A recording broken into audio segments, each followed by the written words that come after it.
Я стою у главного храма Вооруженных сил России. На этом месте, на линии обороны Москвы, немецко-фашистские войска утратили ореол непобедимости. Территорию храма венчает музейный комплекс «Дорога памяти», протянувшийся на 1418 шагов по количеству дней от начала войны до победы. 1418 ступеней, по которым нацистская нечисть наконец была спущена в котел Нюрнбергского процесса. Все то, о чем говорилось на суде, мы видели своими глазами и испытали на себе. Новым же для нас было то, что сейчас нас вводили в самую кухню нацистского дьявола.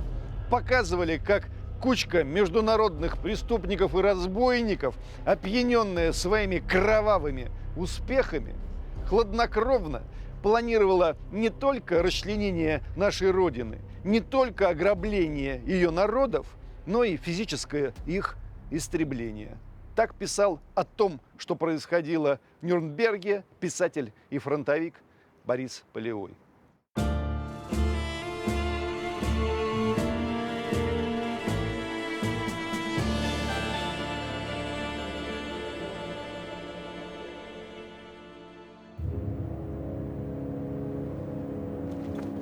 The most logical place for holding a trial of the Nazi war criminals would have been Berlin. This is what the Soviet Union insisted on. However, relations with the other allies had already grown fraught by this time, and they insisted on holding the trials in the American zone of occupation. The Soviet side acquiesced. The Americans had their reasons. In Berlin, there was no suitable courthouse that featured a jail. Moreover, this choice of venue had a symbolic importance. It was in Nuremberg, since 1927, that the Nazi Party had held its main gatherings. It was here that the Nuremberg racial laws were adopted. Among other things, these laws laid the foundation for marginalizing Jews and later expanded to cover Slavs and Roma.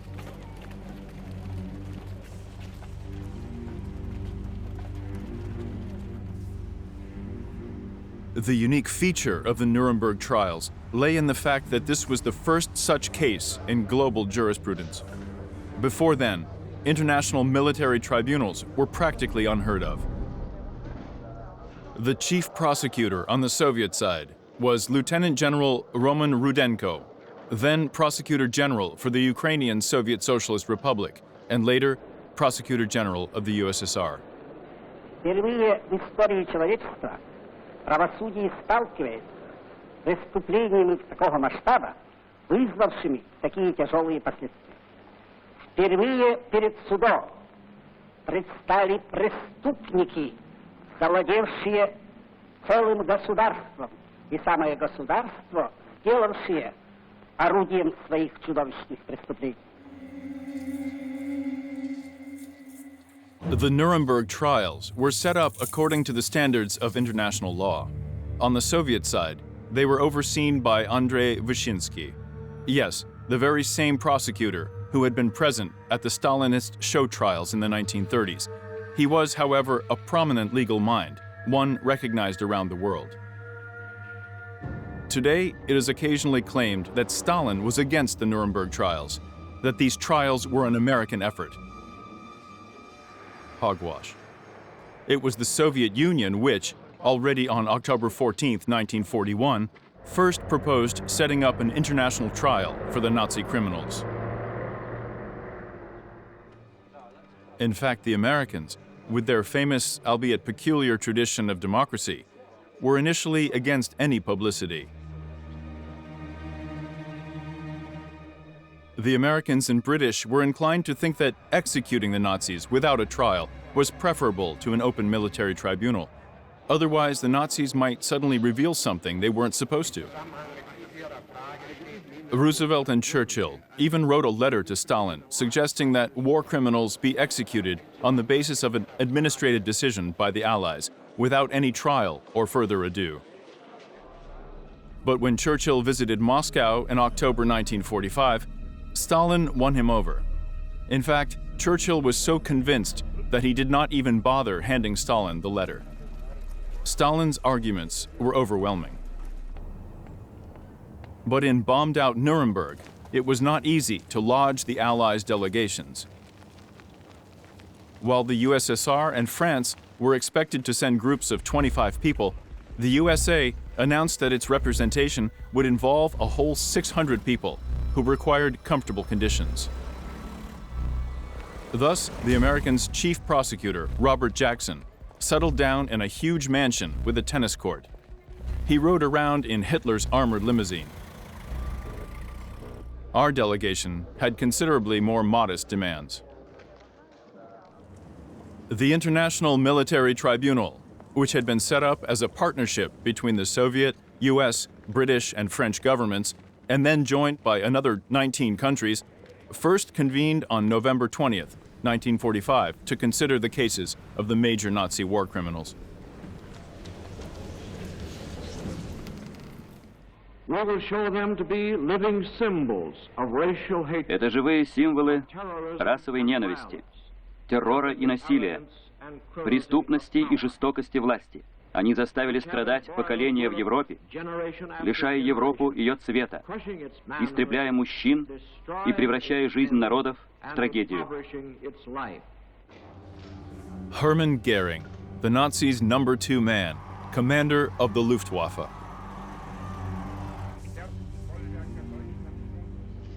Rudolf Hess, deputy leader of the Nazi Party since 1933, Reichsminister. Joachim von Ribbentrop, Minister of Foreign Affairs of Germany. Wilhelm Keitel, Chief of the Supreme Command of the Armed Forces. Ernst Kaltenbrunner, Senior Official for the SS and Police, Director of the Reich Main Security Office. Alfred Rosenberg, the Reich Minister for the Occupied Eastern Territories. And also a dozen or so major Nazi figures. Each of the defendants had legal defense, and they were represented by a total of 27 attorneys, along with 54 paralegals and 67 secretaries. Во имя священной памяти миллионов невинных жертв фашистского террора, во имя безопасности народов в будущем, мы предъявляем подсудимым полный и справедливый счет. Это счет всего человечества, счет воли и совести свободолюбивых народов. Пусть же свершится правосудие. The Nuremberg Tribunal ran for 11 months, from November 20th, 1945 to October 29th, 1946. In less than a year, 403 open sessions of the tribunal were held, and 216 court hearings, which brought forth 240 witnesses. The charges fell under several groups. Aggression against Austria and Czechoslovakia. The invasion of Poland. The war of aggression against the whole world. Germany's invasion of the USSR in violation of the Non-Aggression Pact of August 23, 1939. Killings and inhumane treatment of civilians in the occupied territories. Deportation of the population of occupied territories into enslavement. Killings and inhumane treatment of prisoners of war. Devastation not justified by any military need. The list of crimes that were considered was huge, and the facts that came to light in Nuremberg continue to horrify and disgust us today. The culmination of the Nuremberg trials was the screening of a film on the Nazi crimes in the Majdanek Sachsenhausen, and Auschwitz concentration camps.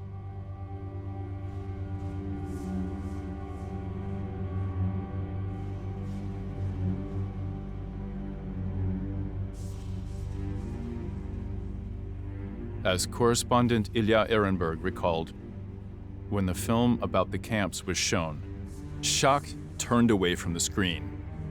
He was not willing to watch. Others watched, and Frank wept and wiped at his eyes with a handkerchief as he saw on the screen what he had seen a million times in reality. Maybe he was crying for himself. He realized what awaited him. Я предъявляю суду под номером СССР 197 показания непосредственного участника изготовления мыла из человеческого жира, препаратора анатомического института в Данциге Зигмунда Мазура. Жир собирали из человеческих трупов Боркнер и Райхард. Мыло варил я из трупов мужчин и женщин. Из двух известных мне варок, в которых я принимал непосредственное участие, вышло готовой продукции мыла более 25 килограмм. Причем для этих варок было собрано 70-80 килограммов человеческого жира, примерно 40 трупов. About 1,500,000 persons were exterminated in Majdanek and about 4 million in Auschwitz.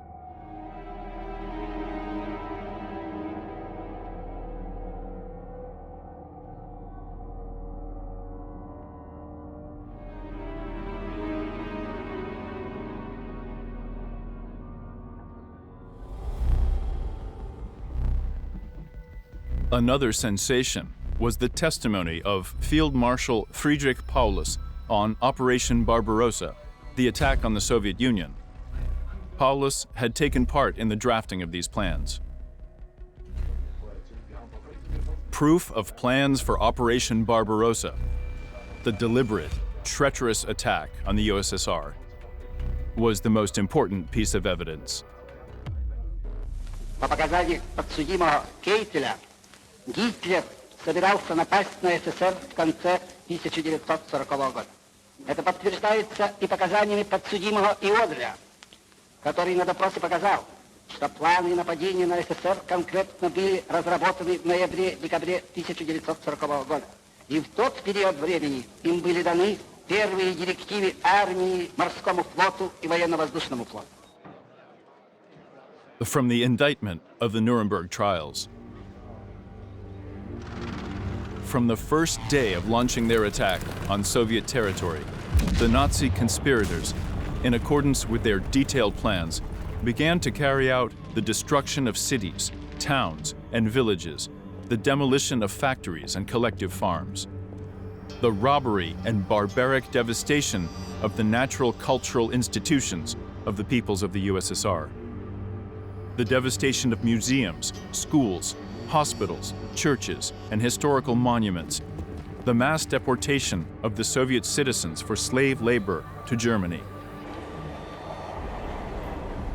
as well as the annihilation of adults, old people, women, and children, especially Russians, Belarusians, and Ukrainians, and the extermination of the Jews.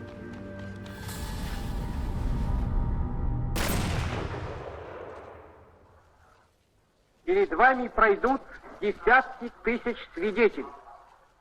Они вызваны в зал суда по этому делу. Я не смогу назвать их имен, и вы не приведете их к присяге. Но их показаниям нельзя не верить, ибо мертвые никогда не лгут.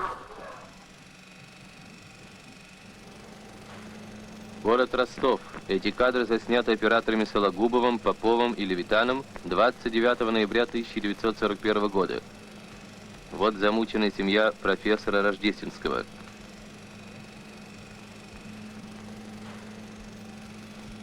На Ростовском вокзале немцами были подвергнуты уничтожению раненые военнопленные красноармейцы. На трупах военнопленных следы пыток. У многих изуродованы лица.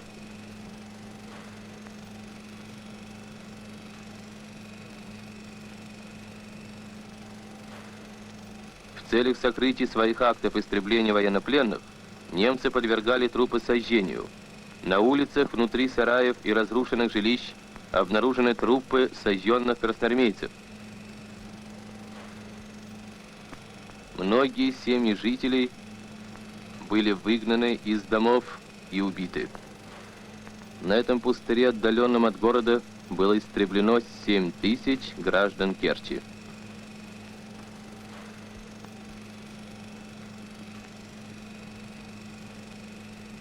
Предместье города Нальчик.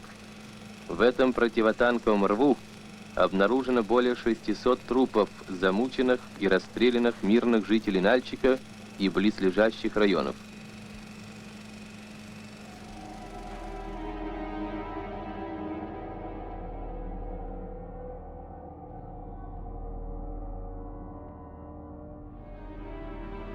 Beginning with June 1943, the Germans carried out measures to hide the evidence of their crimes.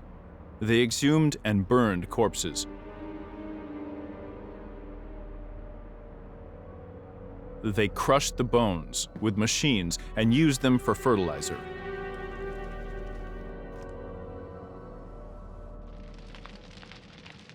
Returning to their native haunts, the soldiers of the Army of Liberation saw the many villages, towns, and cities which had been reduced to so much wasteland. On the territory of the Soviet Union, the Nazis destroyed 1,710 cities and more than 70,000 villages and hamlets, more than 6 million buildings, and made homeless about 25 million people. The Germans destroyed 427 museums, among them the museums of Leningrad, Smolensk, Stalingrad, Novgorod, and Poltava. The Germans approached monuments of culture dear to the Soviet people with special hatred. They broke up the estate of poet Pushkin in Mikhailovskaya, desecrating his grave, burned the neighboring villages, and blew up the Svetogor monastery. The Nazis robbed the estate and museum of Leo Tolstoy, Yasnaya Polyana, and desecrated the grave of the great writer.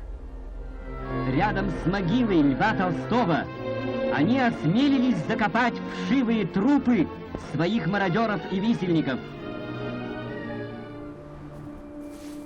In Klin, they destroyed the Museum of Tchaikovsky, and in Penati, the Museum of the painter Repin, and many others. The Nazis desecrated and senselessly destroyed also the most valuable monuments of the Christian Church, such as Kievo-Pecherskaya Lavra, Novy Jerusalem Monastery in the Eastern region, and other ancient monasteries and churches.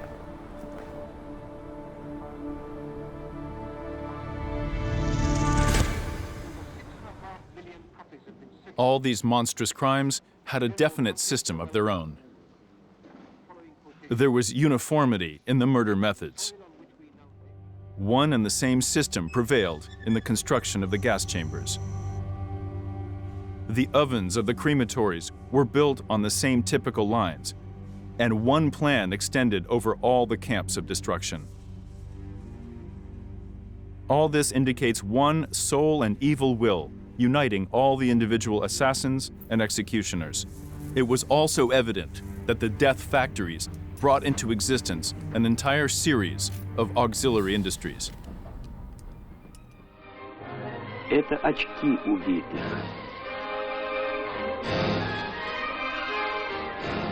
Горшочки детей, убитых вместе с родителями.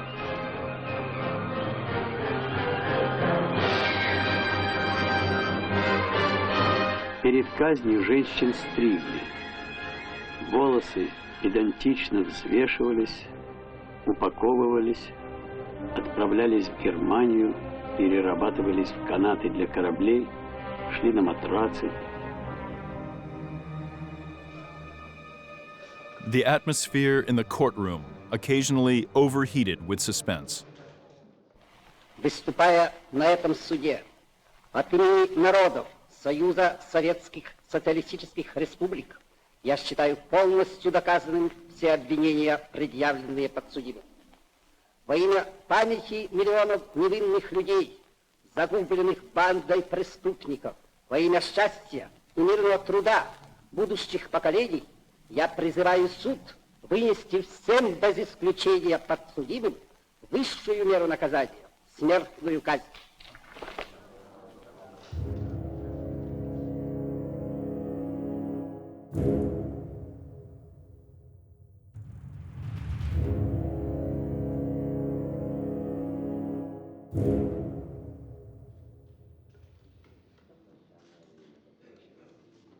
The sentence of the International Military Tribunal stated, "This indictment charges the defendants with crimes against peace by the planning, preparation, initiation, and waging of wars of aggression, with war crimes and with crimes against humanity.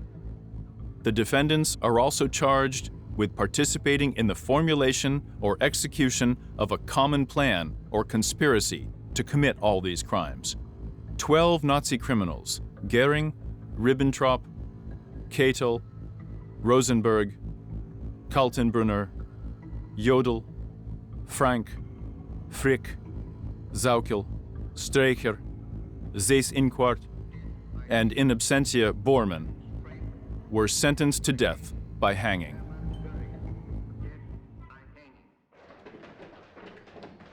There was an interval of about 2 weeks between the passing of the sentences and the executions. The executions were scheduled for October 16th.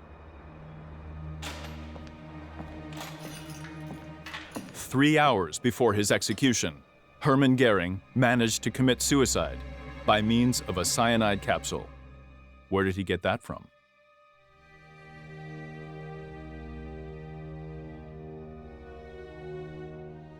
The condemned men were executed by 2 American servicemen, Sergeant John Woods, a professional hangman since 1920, and military policeman Joseph Malta, who volunteered to help him.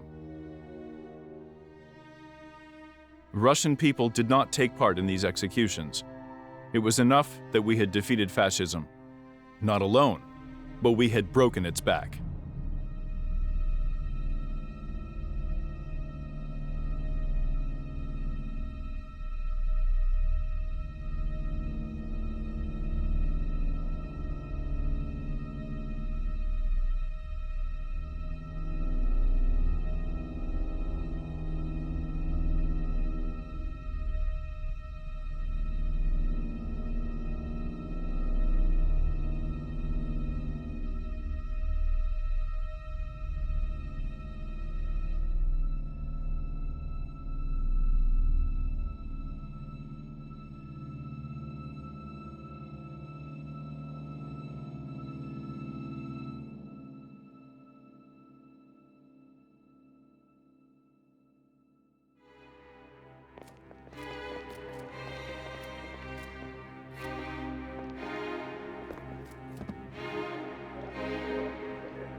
The book was closed on these men at the Dachau concentration camp, where the coffins with their bodies were brought. They were all cremated in the furnaces of the concentration camp, and the ashes were scattered in a nearby river so that they would not become an object of veneration for later Nazis. But whether the Nuremberg trials were indeed the final act of World War II continues to be an open question for some.